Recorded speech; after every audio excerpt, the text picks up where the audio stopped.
This week on the Book of Boba Fett. Go, Bantha! Go! Make those Bantha babies! You can do it! Go!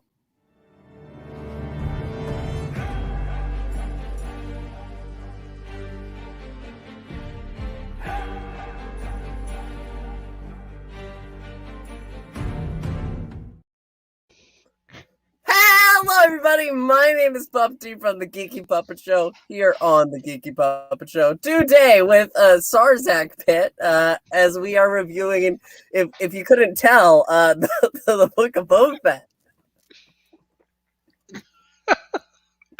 I had no idea that he was going to be yelling that at the beginning of the video. That was a delight. You know, you get a big delight out of every bite of a hostess bantha.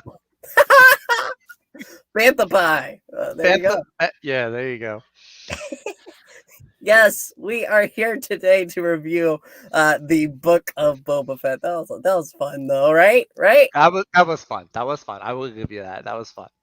That's right. Oh yeah, make the Bantha babies. Bantha babies are the next big thing, Maranya. Don't you know? Wait for it. Build-A-Bear, they're gonna have little banthas, and you can dress. I'm telling you. And Lucasfilm, if you're listening to this and you steal this idea, I want my royalties because I think that would really sell. Baby banthas. Baby banthas. That's fair. Yes, we have a lot of fun on this show. We do. But this week is we had to have our fun though, because this week I'm going to admit it, because I've been a big fan and advocate for the show. This week was a little bit of a letdown. It has a lot of mess.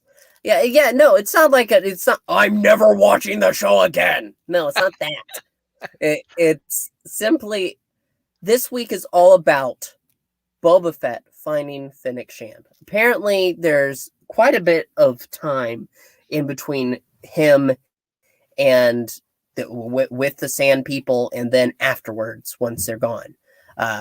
We're not quite sure, but eventually we see as he's scoping out Jabba's palace and he's ready to go in there, and then he's like, not today. No, not today.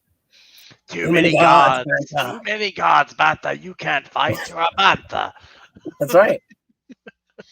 You ever seen a Bantha move? They move about the speed that they're moving right back here. 2 miles an hour. That picture like there behind you, that's pretty lifelike. That's how slow they are. That's accurate. Why do they ride them? They can walk faster. I mean, well, it saves them from their feet. You know, they exert themselves. That makes sense. But as I was saying. Then he notices flares in the distance. He follows them through. And what does he find but the body of Fennec Shand? And so he picks her up, puts her on the Bantha, and then he rides to a little mod shop. Now, a mod shop, we've seen the mods before. They're the biker gang that he hired to pretty much defend him. And this shop doesn't feel right at all. You hear the music as you're looking at them, and they all look odd, and you go inside, and you're stepping right into Cyberpunk 2077. Pretty much. It's not very Star Wars feeling. And I get, when we first got introduced to the modders, I'm calling them modders, the mods. When we first got introduced to them, I was all right with the concept. It makes sense. I still don't like the speeder bikes. I will latch onto that. I don't like the different colored speeder bikes. But yeah, this mod shop was just weird. The music, the atmosphere, the tone it set, it was very not in keeping with the Star Wars tone.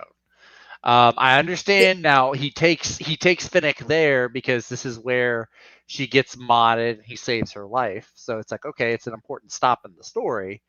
But yeah, not my favorite part of the could have been done so much better. Yeah. And then afterwards, we don't have to worry about it for long because he leaves the place right after, and she wakes up and she's like, "Who the hell are you?" And he's like, "I'm Boba Fett." And she's like, "But that's not that. You can't be. It's impossible. Boba Fett is dead." Not quite so dramatic, but no, like that. Pretty much, yeah. Because Boba Fett to everybody else, well, he's just gone. He They found died. He died out on the Sarlacc pit with Jabba and all those guys. They all just think he died. Yeah. no. He has spent the years on Tatooine with the sand people there. Then after that, yeah. Has Oh, it been years? I know it's 4 episodes, so they're not going to drag it well, out. But okay. So here's the thing. Whenever they're on the ship afterwards, because she agrees to help him out to recover his ship, and they have this long mission that we're going to just skip over because there's not really anything we really have to dig into. mm-hmm. They get the ship, and afterwards he wants to find his armor, Right. and so he shoots down the bikers that killed his sand people. Vengeful. Boba Fett revenge right there. Yeah. That's good Boba right there. That was a good scene. I enjoyed that. That was to me, that's Boba Fett. If you're gonna have him be a crime lord, I want him to be like a vengeful, violent crime lord, and he's just like gunning them down. To be fair, he's only been a crime lord for 4 days, and he hasn't had anybody betray him yet. So okay, but he's also, he's kind of that in between stage from his bounty hunter days to his crime lord days. So I would think that him as a bounty hunter, he would still be that kind of that cold blooded, do what it takes to get the job done type. Definitely there, yeah. because after he shoots him down, he goes to the Sarlacc pit, and there he says, "This is where I fell into all those years ago." Right. So his time with the Sand People, though it felt short for us, was probably much longer for him. He had been with them a while. He had established the trade route, and that's when the biker gang got involved, and they paid them out. And because the what are they called? The Pikes don't want to pay double. Well, what happens? They kill the Sand People. Yes, but it's on her stomach. She it doesn't change her look at all. She looks just the same. Yeah. But as we get a good look at the Sarlacc pit, and he gets some revenge there as well. He does. So he's like, they take the ship.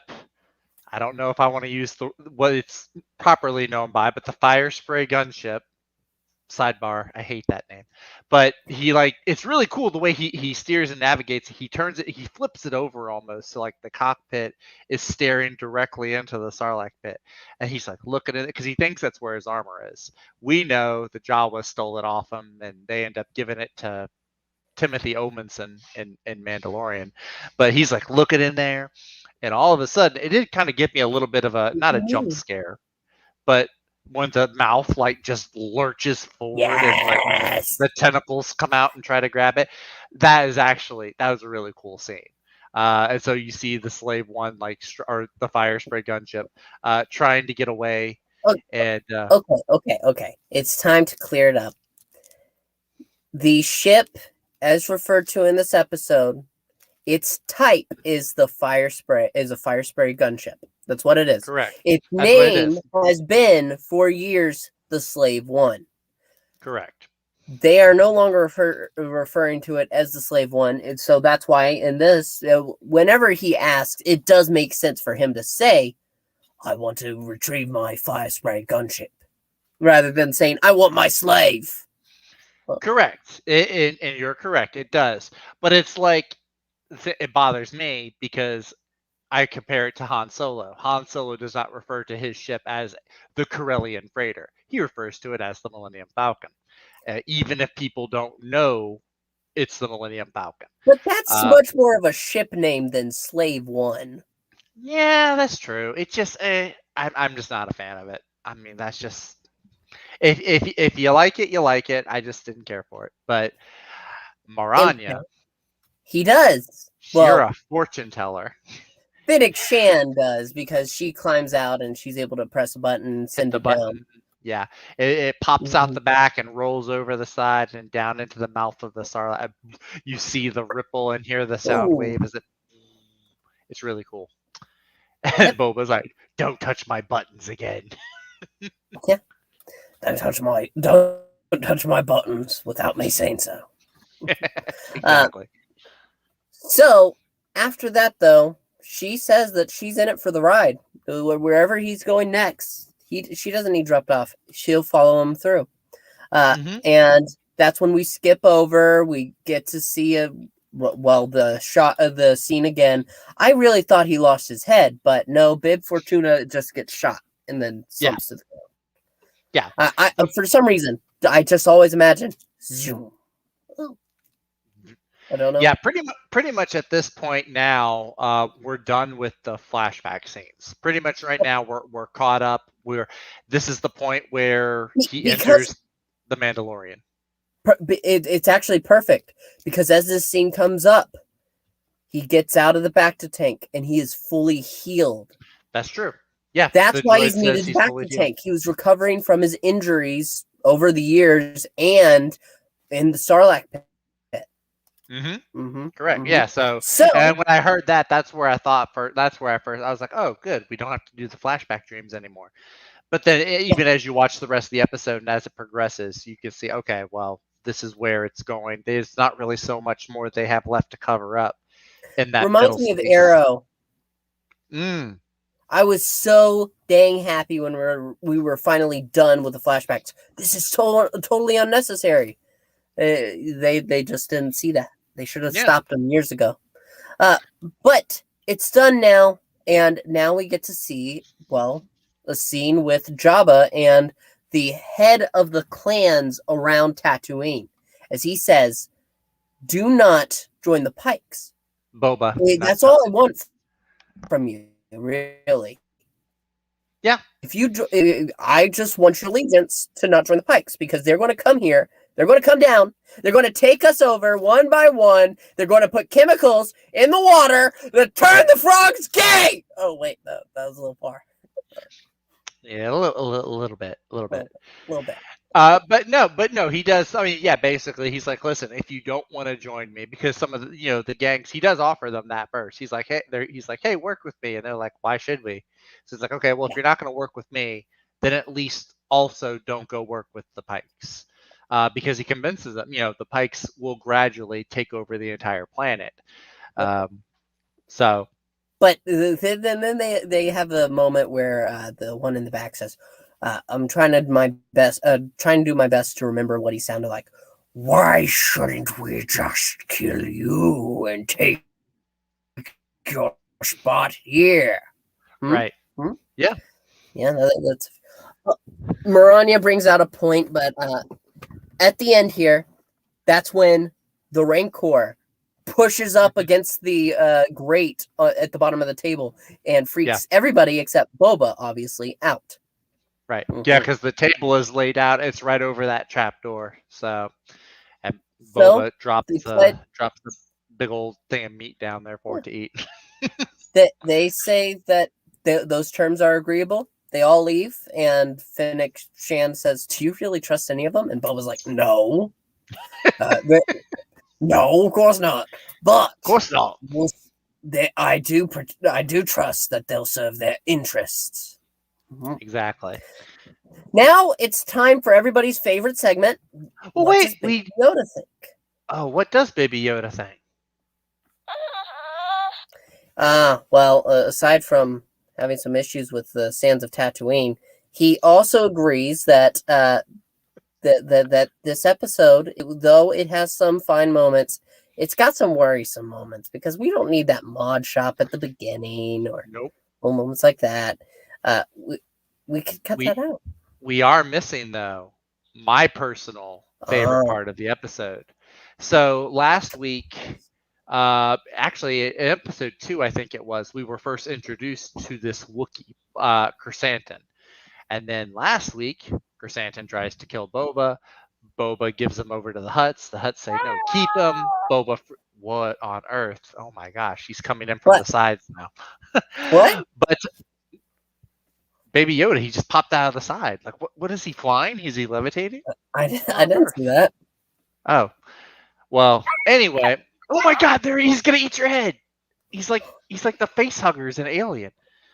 I don't see what you're meaning right now. I don't get it. But anyway, so after Boba frees him, he's right behind you. Don't turn around. Okay, stay down. Anyway, go ahead. I'm sorry for the distraction. kick the baby while he's down. Just kick him a couple times. I don't think they bruise. No, so we follow up with Chrysanthemum after Boba frees him and lets him go. He's like, "Don't work the Skuggles." So Chrysanthemum, he's now hanging out in Sanctuary, the name of that casino that the Twilight runs. He's hanging out there. You can see he's had a few brewskis, and he's watching these Trandoshans at a game table. Side note, now, important to note, Wookiees and Trandoshans, they don't like each other. In fact, we even see in the first episode, the Trandoshan brings Boba a Wookiee pelt. Because the Trandoshans hunt the Wookiees hate the Trandoshans for hunting them. It's a whole feud thing. So, Chrysanthemum's had a few beers. He's getting drunk. He's getting angry. He just he starts like throwing Trandoshans all over the place. And then he grabs one and he's holding him like up in the air and he's like strangling him. Now I forget her name. I've seen the actress before, but this actress, the main Twi'lek who runs Sanctuary. The main Twi'lek, she comes up and we kind of get more of her character. And I've been kind of more curious about her character. She doesn't seem to get a ton of screen time, which is unfortunate. Well, here's the thing about that scene, because she's going up and she's like, "Listen, I know you're mad, but sometimes you just have to let it be. So how about you put down the Trandoshan, and I know you've run up quite a tab, but I will forgive it if you do not dismember our friend here."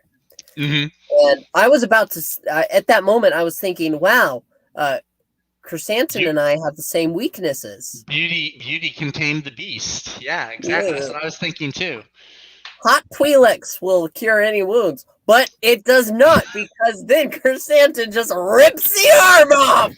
Yeah! We finally get to see in live action a Wookiee pull an arm out of somebody's socket. It is glorious. It is glorious. We also find out that he was like a big gladiator in like these arena fights, because the Twi'lek says like thousands of people would come to see him, and like his little knuckle spikes were feared more than blasters. So we get a little more background on him, and and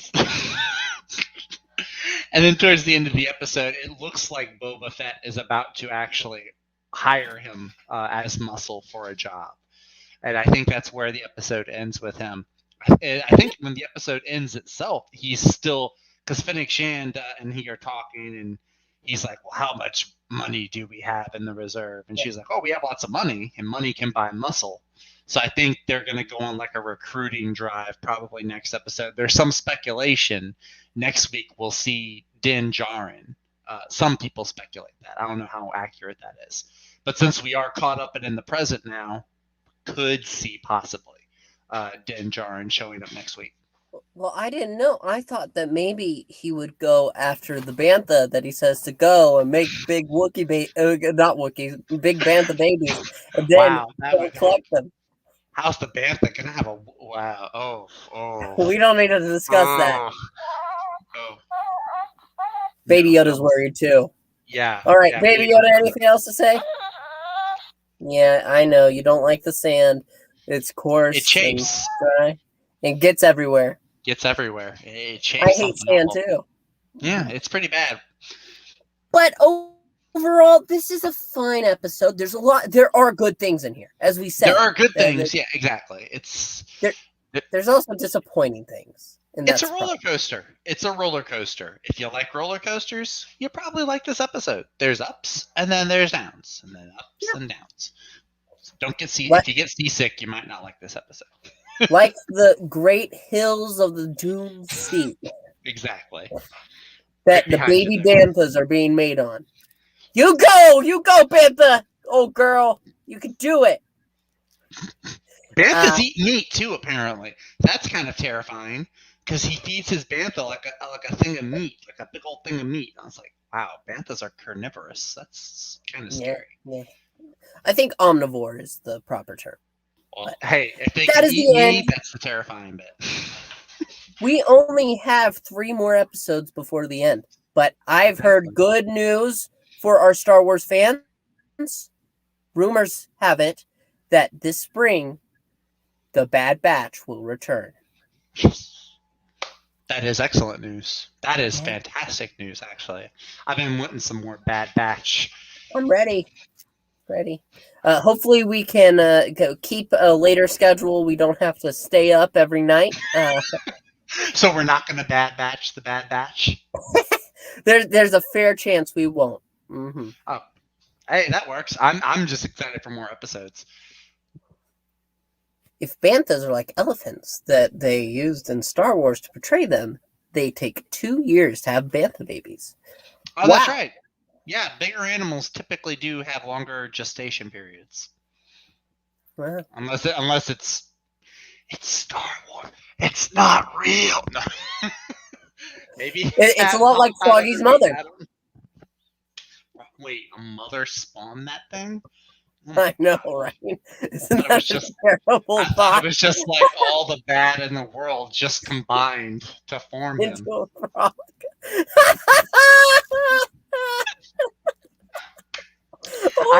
No, you know who Froggy's mother is. Froggy's mother is that little monkey lizard thing from Return of the Jedi that was on Jabba's barge. Oh, I was worried you were going to say Amanda Waller. But anyway, moving right along. No, you don't get that. Oh, God. That's even worse. Oh, man. Anyway, that about does it. No dissing Froggy. Okay, no more.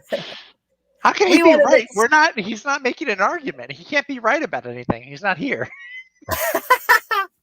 Anyway, we want to thank you so much for watching. We hope you had fun. If you like the show, let us know. If you don't, let us know as well. In the comments below, let us know your thoughts. We're welcome to all kinds of thoughts around here. Whether or not we agree, we'll talk about them, discuss them, hash and dash them out, as they say. Exactly.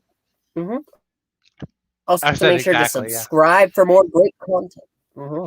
More great content coming your way. Also, make sure to like the video. It helps out a lot. As Marani says, check out the Ko-Fi. Leave $1 in the till if you can. Make sure to check out our readings. And maybe we can arrange a Star Wars reading again one of these days. Those were fun. Those were fun. I'd be down for that. We'll have to wait and see. But until then, one last thank you before we say bye! Goodbye there.